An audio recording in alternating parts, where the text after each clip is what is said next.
जी नमस्कार। गुरु पूर्णिमा के पावन अवसर पर सभी श्रद्धेय गुरुजनों को मेरा सादर प्रणाम।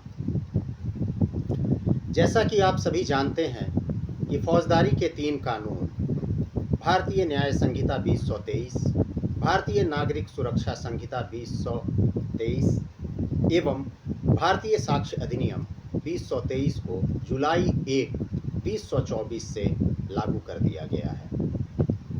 पूर्व में भी मैंने इन फौजदारी के कानूनों पर छोटा छोटा वीडियो बनाकर डाला था, जिसमें अनेक तरह की प्रतिक्रियाएं मिली और उनसे काफ़ी कुछ सीखने का मौका भी मिला।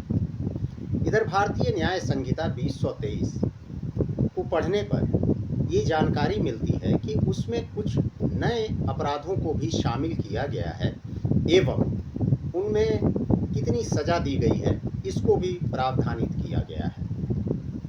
पहली बार ऐसा देखने को मिला कि भारत के बाहर अगर कोई भी भारत में अपराध करने के लिए अबेटमेंट करता है तो उसकी वो भी abetment outside India for offences committed in India का दोषी माना जाएगा एवं उसे भी अपराध की श्रेणी में रखा जाएगा। पूर्व के कानून, जैसा कि हम सभी जानते हैं, आईपीसी में ऐसा कोई भी प्रावधान नहीं था। जब आप भारत से बाहर होकर भारत में होने वाले अपराध के लिए अबेटमेंट करते थे तो उसमें सज़ा की गुंजाइश उस तरह की नहीं थी, हालांकि उसके लिए अन्य कानून जरूर थे। तो पहली बार भारतीय न्याय संहिता के धारा 48 में abetment outside India for offences committed in India के लिए प्रावधान लाए गए। इसी तरह से sexual intercourse by employing deceitful means, अक्सर हम लोगों को ये देखने का मिलता है कि किसी भी महिला के साथ शादी का प्रलोभन देकर या कोई भी महिला अगर किसी भी दफ्तर में काम करती हैं, किसी भी सेवा में जुड़ी हैं, तो उनको प्रमोशन का लालच देकर या फिर उन्हें नौकरी में रखे जाने का लालच देकर उनके साथ यौन शोषण किया जाता था। तो पूर्व के कानून में ये 376 में ही आता था, लेकिन भारतीय न्याय संहिता 2023 में पहली बार धारा 69 सेक्शन 69 में ये प्रावधान किया गया है कि यदि कोई व्यक्ति किसी महिला के साथ शादी का झांसा देकर, डिसीटफुल मीन्स से उनको इंड्यूस कर false promise for employment in any job देकर या फॉल्स प्रॉमिस ऑफ प्रमोशन देकर उनका यौन शोषण करता है, वैसे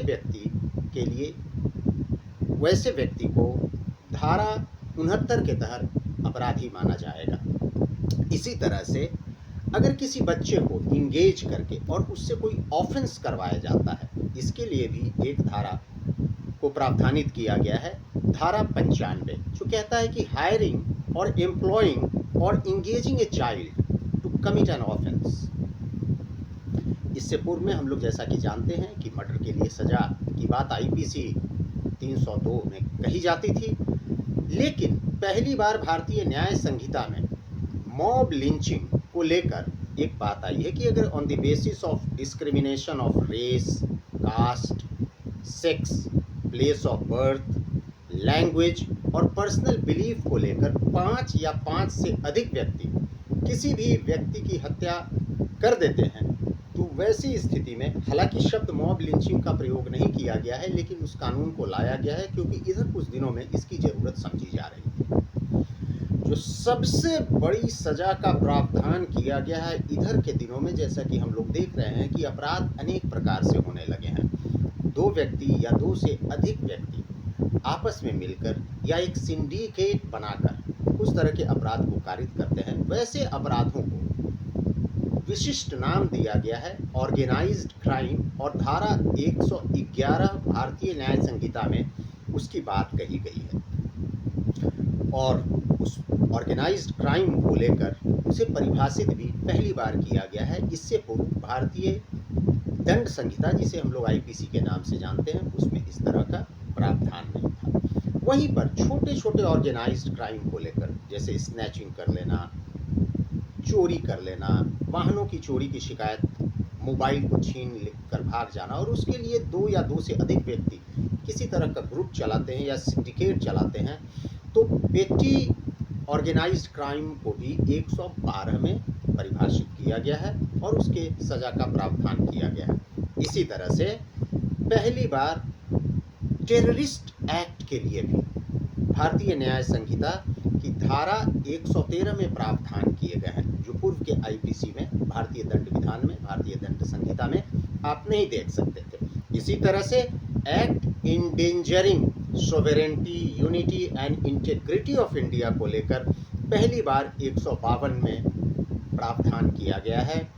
और 226 धारा 226 ऑफ बीएनएस, मैं जो भी बातें अभी कर रहा हूँ, जो भी नए 10 प्रकार की सजाओं का प्रावधान पहली बार किया गया है या 10 प्रकार के अपराध पहली बार लाए गए हैं, उनके विषय में चर्चा कर रहा हूँ। तो धारा 226 बीएनएस कहता है कि attempt to commit suicide to compel और restrain the exercise of lawful power.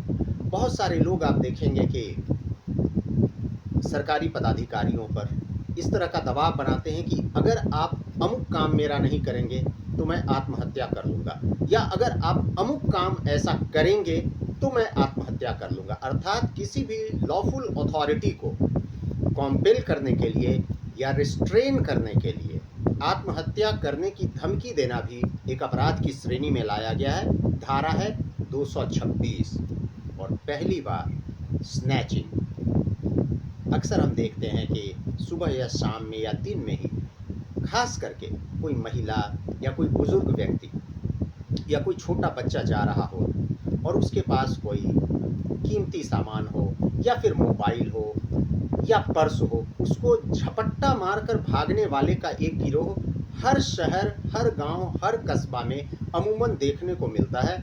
इसे पहले चोरी की श्रेणी में रखा जाता था, इसके लिए प्रथम बार प्रावधान किया गया है स्नैचिंग का, snatching in order to commit theft. तो ये 10 प्रकार के प्रावधान हैं, ये 10 प्रकार के प्रावधान बनाए गए हैं नए अपराधों के लिए। धन्यवाद।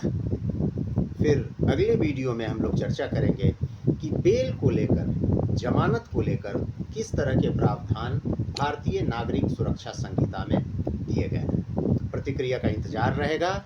आपकी प्रतिक्रिया से ही वीडियो बेहतर हो सकता है, वीडियो अपनी बातों को अच्छी तरह से कहा जा सकता है। आप सबों से प्रार्थना है, आप सबों से निवेदन है कि इस वीडियो पर बिल्कुल ही वस्तुनिष्ठ राय दी जाए ताकि और भी उसमें सुधार हो सके।